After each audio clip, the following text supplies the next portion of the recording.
Okay. So what I got from this lecture video, it actually helped me a lot because as I was going through all the lectures, I was looking at what I missed. So I had my tablet with Professor Murray talking on it. And on the side, I had my laptop with all the questions and answers from the test that helped me. So basically, what I did is I would go through and everything I missed, I wrote down like the green is the questions, right? Here's my answers or what the right answer was. I don't write the answer that wasn't, but I wrote the right answer that was. And then the purple, if there was an explanation that made sense and like he did add an explanation to why it's that, I wrote it down. So like all these in the purple are explanations. Some of them I didn't add because like I knew that was the answer, but I chose the wrong one because I second guessed myself. So, what I would do again is I would study because I did study before this, but instead of just studying on my notes, I think what I'm going to do next time for my test is I'm going to rewatch the lectures, make sure I'm taking everything into accountability, not just hearing it, but preserving it in my mind so that it'll help me in the future pass the test, get a better understanding of everything. Like I said, what I would change is I would definitely do the note card. I didn't do the note card this time.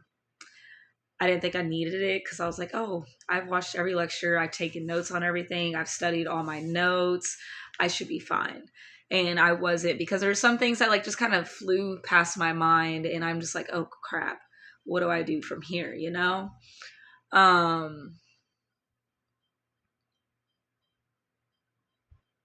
would also and then like the three things that stuck out to me is when Professor Marika saying, I wrote this right here. I remember I wrote it right here on the board and I'm like, the answer has been on my devices this whole time. And instead of me going back and rewatching them and getting more knowledge, because a lot of the time I write down everything he says without actually paying attention. I'm just writing it down. Not everything. I put it in my own words. But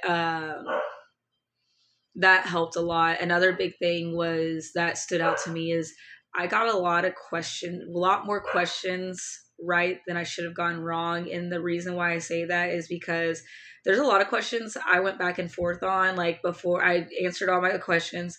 And then after I did that, I went back and I reread and seen if there was another answer that stuck out more to me. And a lot of the questions I changed were right the first time. I have a problem with second guessing myself. So that stuck out to me because as he's explaining this, I'm like, dude, I said that and I still chose not to listen to my gut and just go with what I thought was right. Next time I'll listen to my gut. And then also another thing that stuck out to me in the lecture video is that there is still some things, like he says a lot, if you got this answer right, you just don't understand it. And like with Kanism, Rawlism, utilitarianism, there's some constitutional things I still don't like get up here, but a lot of those are because I don't understand it as well as I should. So yeah, next time I am for sure gonna watch the lecture videos again, all of them. I will sit in my room for 5 hours and watch every single video if I have to, and I will definitely do a note card. So yeah, you have a great day.